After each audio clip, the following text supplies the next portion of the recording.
Tafsir Al-Misbah. Surah Al-Baqarah, ayat 91.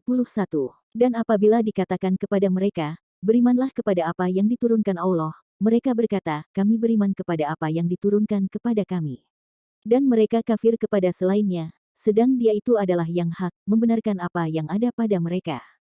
Katakanlah, mengapa kamu dahulu membunuh nabi-nabi Allah jika benar kamu orang-orang yang beriman? Ayat ini menjelaskan lebih jauh kewajaran mereka mendapat murka di atas murka, yakni kedurhakaan mereka, bukan hanya yang disebut pada ayat yang lalu, tetapi seperti maksud penekanan pada ayat di atas dengan memulai uraiannya dengan kata, dan.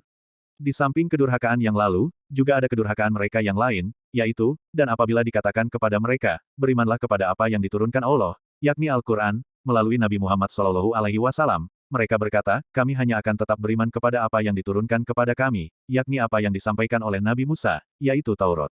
Dan mereka kafir kepada selainnya, yakni kepada Al-Quran dan kitab-kitab yang lain yang diturunkan sesudahnya, sedang dia, Al-Quran itu, adalah kitab yang benar-benar mencapai puncak hak, yakni puncak kebenaran dalam segala seginya, sebagaimana dipahami dari kata pada, al-haq. Kitab Al-Quran itu membenarkan apa yang ada pada mereka, yang pernah disampaikan oleh Nabi Musa alaihissalam, dan nabi-nabi yang lalu. Membantah pernyataan mereka di atas, ayat ini memerintahkan Nabi Muhammad SAW, katakanlah, maka jika benar apa yang kamu katakan itu, bahwa kamu hanya percaya kepada apa yang diturunkan kepada kamu, mengapa kamu dahulu membunuh nabi-nabi Allah, jika benar kamu orang-orang yang beriman. Ajakan ayat di atas kepada orang-orang Yahudi berbunyi, Aminu bima anzala Allah. Artinya, berimanlah kepada apa yang diturunkan Allah, tidak dikatakan, berimanlah kepada Al-Quran yang disampaikan oleh Nabi Muhammad SAW. Ini untuk mengisyaratkan bahwa, apapun dan siapapun yang membawa ajaran dan bimbingan Allah Subhanahu wa Ta'ala, apakah dia Nabi Muhammad SAW, atau orang lain, apakah dia wahyu langsung berupa kitab suci, atau bukan wahyu langsung, berupa tuntunan Nabi, maka itu semua hendaknya dipercaya.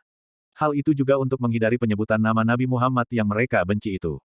Jawaban mereka atas ajakan ini sungguh sangat tidak masuk akal. Mereka berkata, kami percaya kepada apa yang telah diturunkan kepada kami, yakni kitab Taurat yang disampaikan oleh Nabi Musa alaihissalam. Adapun yang sedang atau akan diturunkan oleh Allah, kami tidak mau percaya.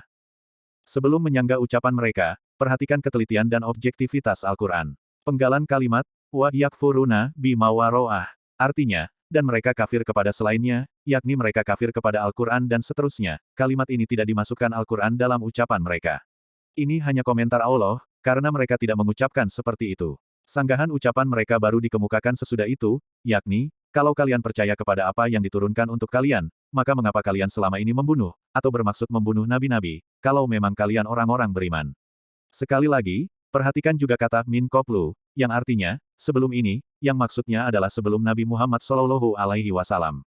Bila kata sebelum ini tidak tercantum, maka bisa jadi akan timbul dalam benak orang-orang Yahudi, bahwa mereka akan mampu membunuh Muhammad SAW, atau paling tidak, bila kata itu tidak disebut, maka boleh jadi ayat ini meresahkan umat Islam, karena menduga bahwa Nabi Muhammad SAW pun akan menjadi korban pembunuhan mereka.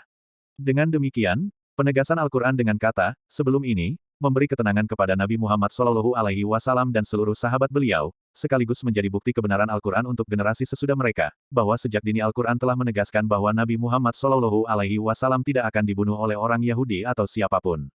Firman-Nya, Jalima taktulun, artinya, maka mengapa kamu membunuh, disajikan dalam bentuk kata kerja masa kini, atau mudorik, padahal peristiwa pembunuhan telah terjadi pada masa lampau. Mengapa demikian? Hal ini dimaksudkan untuk menampilkan pembunuhan dalam benak pendengar, seakan-akan ia sedang terjadi. Memang, Al-Quran seringkali menampilkan peristiwa masa lalu dengan menggunakan kata kerja masa kini, untuk menampilkan keburukannya, seperti pada ayat di atas, atau untuk menampilkan keindahannya, seperti pada ayat yang melukiskan janji setia, mubayaat, untuk mati syahid atau menang, yang dilakukan oleh sahabat-sahabat Nabi SAW, di hadapan beliau, di bawah satu pohon, di desa Hudaibiyah, ketika mereka dihadang oleh kaum musyrik untuk memasuki kota Mekah. Silahkan baca Quran Surah Al-Fat, ayat 10 dan 18. Ayat 92. Sesungguhnya, Musa telah datang kepada kamu membawa bukti-bukti kebenaran, kemudian kamu jadikan anak sapi sebagai sembahan, sesudah kepergiannya. Dan sebenarnya kamu adalah orang-orang yang zalim. Maksudnya, kalau memang kalian, wahai Bani Israel, beriman kepada apa yang diturunkan kepada kamu, tentu kalian tidak akan membunuh nabi-nabi. Bahkan, inti ajaran agama, yakni keesan ilahi, yang diajarkan oleh setiap nabi, termasuk oleh nabi yang kalian akui dan hormati, itu pun kalian langgar. Buktinya, Sesungguhnya, Nabi Musa alaihissalam telah datang kepada kamu membawa bukti-bukti yang sangat jelas tentang kebenaran yang beliau ajarkan, seperti turunnya Al-Mana dan Al-Salwa, terpancarnya air dari batu, berubahnya tongkat Nabi Musa alaihissalam menjadi ular, dan lain-lain. Tetapi kamu tidak menerimanya dengan baik, bahkan, kemudian kamu jadikan anak sapi sebagai sembahan sesudah kepergiannya, yakni setelah Musa alaihissalam meninggalkan kalian untuk sementara, menuju ke Bukit Tur. Penyembahan kalian terhadap anak sapi, bukan karena kalian tidak tahu bahwa itu terlarang. Bukti-bukti keesaan Allah telah dipaparkan kepada kalian. Penyembahan itu tidak lain kecuali, sebenarnya kamu adalah orang-orang yang zalim, yakni, kezaliman telah membudaya dalam diri kalian. Ayat berikutnya, melanjutkan kecaman terhadap mereka.